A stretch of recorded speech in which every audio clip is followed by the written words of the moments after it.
What started as just another TV interview turned into a moment no one expected when Donald Trump was hit with a low-blow joke about Melania, but instead of losing his cool, he flipped the entire room and left the host speechless. The studio lights blazed down on the sleek, modern podcast set in the heart of New York City, casting a polished glow over every surface. Rebecca Stone's studio was known for its edgy, high-profile interviews, a place where reputations could be made or broken in minutes. The walls were lined with LED panels, shifting between soft blues and whites, giving the room a cutting-edge feel, while the cameras silently zoomed and focused on the guests and host. Tonight was no ordinary interview. The energy inside the studio was electric, the air thick with anticipation as a live audience filled the side sections of the set, waiting to see Donald Trump face off with Rebecca, a host known for her sharp tongue and ruthless questioning of conservative figures. Everyone, from the camera operators to the producers in the booth, was tense, sensing something big might happen. On social media, thousands of people were already tuned into the live stream, waiting for the inevitable clash. Trump sat confidently in his chair, appearing calm, hands folded, with an unreadable smirk. Across from him, Rebecca adjusted her microphone, ready to strike. The stage was set, and everyone was waiting for the fireworks to begin. From the moment the cameras started rolling, Rebecca Stone leaned into her signature style, smooth, sharp, and laced with quiet sarcasm. Known for grilling high-profile conservatives, she had built a career on pushing her guests to the edge, and tonight, facing Donald Trump, she was clearly ready for a fight. "Mr. Trump, thank you for joining us," she began, flashing a smile that didn't quite reach her eyes. "I'm sure our audience is eager to hear what you have to say, unfiltered, of course." The audience chuckled softly, picking up on the subtle jab, but Trump remained unfazed. He leaned back in his chair, his signature smirk playing at the corners of his mouth. "Thanks for having me, Rebecca. I'll try to keep it simple for you." His calm but cutting reply drew a louder laugh from the audience, and for a moment the power dynamic shifted slightly in his favor. Still, Rebecca didn't blink. She was used to sparring with politicians who underestimated her. She pressed forward with questions about policy, media bias, and Trump's political future, each laced with hints of condescension. Trump answered with his usual mix of sharp comebacks and controlled deflections, maintaining a calm, even amused demeanor. But beneath the surface, a growing tension was clear. Both were waiting for the moment when this polite exchange would explode into something bigger, something that would leave headlines the next day. As the interview continued, Rebecca Stone's questions grew sharper, shifting from policy and politics to Trump's character. What began as subtle digs soon turned into more pointed and personal remarks, designed to push him off balance. "Some people say you're out of touch with modern America," she quipped, raising her eyebrows as if daring him to react. Trump simply smiled, waving off the comment with a casual, "Some people say a lot of things, Rebecca. Doesn't make them true." But Rebecca wasn't finished. She leaned forward, her tone more aggressive now, as she challenged his views on women, subtly implying he was behind the times. "You've always been surrounded by strong women," she began, her voice smooth but layered with sarcasm. "Though some say you prefer them a little younger, fresher." The audience stirred, catching the shift in tone. Now it was getting personal. Trump raised an eyebrow but said nothing, keeping his expression neutral. Rebecca pressed on, sensing the moment to land her real punch was coming. "And speaking of women, how is Melania these days? Still keeping up? Or have you thought about trading her in like you do with your advisors?" The remark, delivered with a smirk, hit the room like a slap. The audience, previously laughing along, grew quiet, unsure whether to gasp or laugh. The moment hung heavily in the air, and suddenly all eyes were on Trump, waiting to see if he would explode or retaliate. Rebecca Stone leaned back slightly in her chair, flashing a smile that to some might have seemed playful, but anyone paying attention could see the sharp edge beneath it. She paused for effect, letting the silence stretch just long enough to make everyone lean in, anticipating her next words. Then, with a smirk and a casual tone, she delivered her blow. "I mean, Mr. Trump, let's be honest. Have you ever thought about cheating on Melania?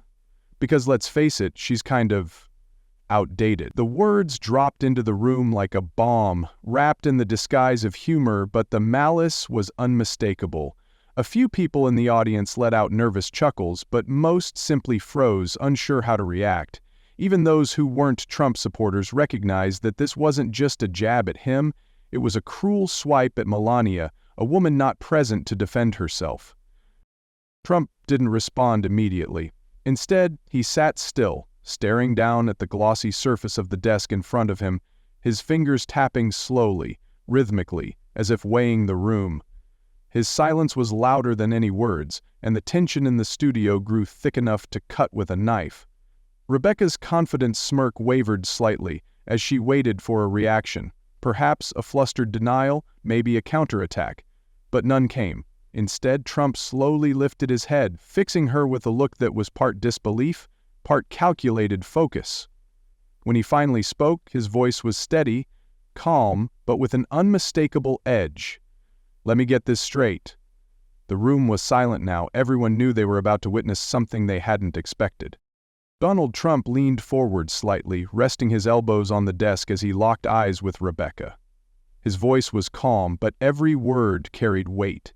"Let me get this straight," he said, slowly pausing just enough to let the tension simmer. "You're sitting here on national television calling my wife, the First Lady of the United States, outdated." His voice didn't rise, but the sharpness behind it was undeniable. Across the studio, the audience sat frozen, unsure of where this was going but unable to look away. Rebecca gave a nervous shrug, forcing a tight smile. "Oh, come on, Donald, it's just a question. A little fun?" Trump didn't blink. "A little fun," he repeated, his tone still steady but the edge sharpening. "Let me ask you something, Rebecca. If I sat here across from a female politician, let's say a Democrat, and I asked her if she'd thought about cheating on her husband because, let's face it, he's outdated, what would happen?" His gaze swept toward the audience now, drawing them into the moment. "You'd have CNN running breaking news, MSNBC holding panels about misogyny, and you'd be the first one on social media demanding an apology." A quiet murmur rippled through the room as people realized he was right. Trump leaned back, folding his hands. "But because it's Melania, because she's my wife, suddenly it's just a joke, right?" His calm delivery, coupled with undeniable logic, shifted the atmosphere in the room. What was supposed to be Rebecca's moment of dominance was slipping away, and Trump wasn't finished yet. He had turned her joke into a national conversation on double standards, and now everyone was listening. Trump paused for a moment, letting the silence stretch as Rebecca shifted in her chair, her usual confidence noticeably shaken. Then, with a quiet but firm tone, he leaned back in and delivered the next blow. Not in anger, but with the sharpness of a man who had seen this game played too many times. "Let me explain something to you, Rebecca," he began, his voice measured but cutting. "Melania Trump speaks 5 languages. She was a successful businesswoman long before I ever met her. She served this country with dignity as First Lady, handling criticism and media attacks that would break most people. And you sit here, a supposed feminist, reducing her to a number? A timeline? Like her worth expires after a certain age?" The audience was silent, hanging on every word. He wasn't finished. "You talk about women's empowerment. You talk about respect. But where is that respect when it comes to conservative women? Where is it when it's someone like Melania, someone you don't agree with politically? Because if she were on your side, you'd be defending her to the end. But because she's married to me, you think it's fair game to tear her down." Trump leaned slightly forward, driving his point home. "That's not feminism. That's hypocrisy." By now, murmurs were spreading through the audience, some nodding, others whispering, but all aware the dynamic had changed. Trump had flipped Rebecca's own platform against her, exposing not only her insult but the wider double standard of attacking women based on politics. It was no longer a debate, it was a reckoning, and Rebecca was visibly losing control of the room she once commanded. Rebecca Stone sat up straighter, forcing a laugh that sounded thinner than before, her signature smirk now visibly strained. "Oh, Donald, let's not get dramatic," she said, trying to inject levity back into the conversation. "It was a little fun, a joke, people make them all the time." But her voice lacked the usual conviction. and the shift in the audience's energy was palpable. She glanced toward the cameras, almost as if looking for backup from viewers at home. "Besides," she added, trying to pivot, "you're one to talk about taking shots at people. You've said plenty of things about women." It was a weak attempt to flip the script, to put Trump back on the defensive, but he wasn't biting. Instead, Trump stayed calm, his expression unreadable as he let her flounder in the silence she tried to fill. Rebecca pressed on, a hint of desperation creeping in. "Let's not pretend you're the great defender of women here," she said, gesturing toward him as if expecting applause, but none came. The audience was no longer laughing with her, they were watching, waiting, as Trump sat poised, his silence saying more than words. For the first time it was clear Rebecca was scrambling to regain control of the narrative she had expected to dominate. But the power in the room had shifted, and Trump wasn't done yet.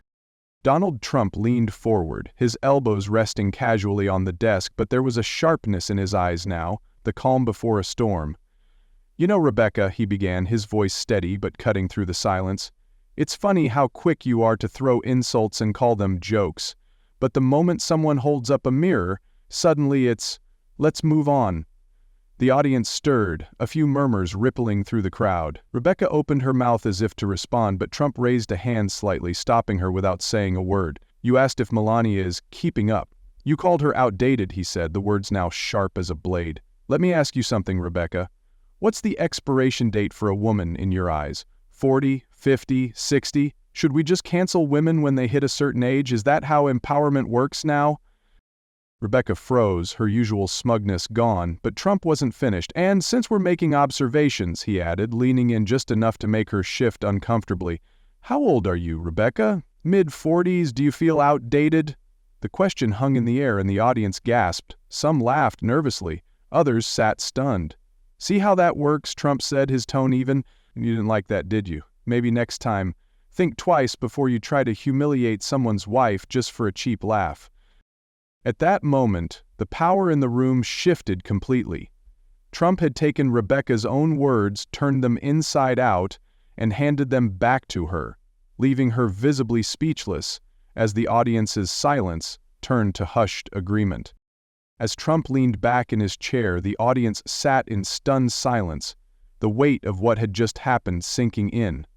A moment later, a ripple of applause broke out, hesitant at first, then stronger, as people realized they had just witnessed a turning point in the interview.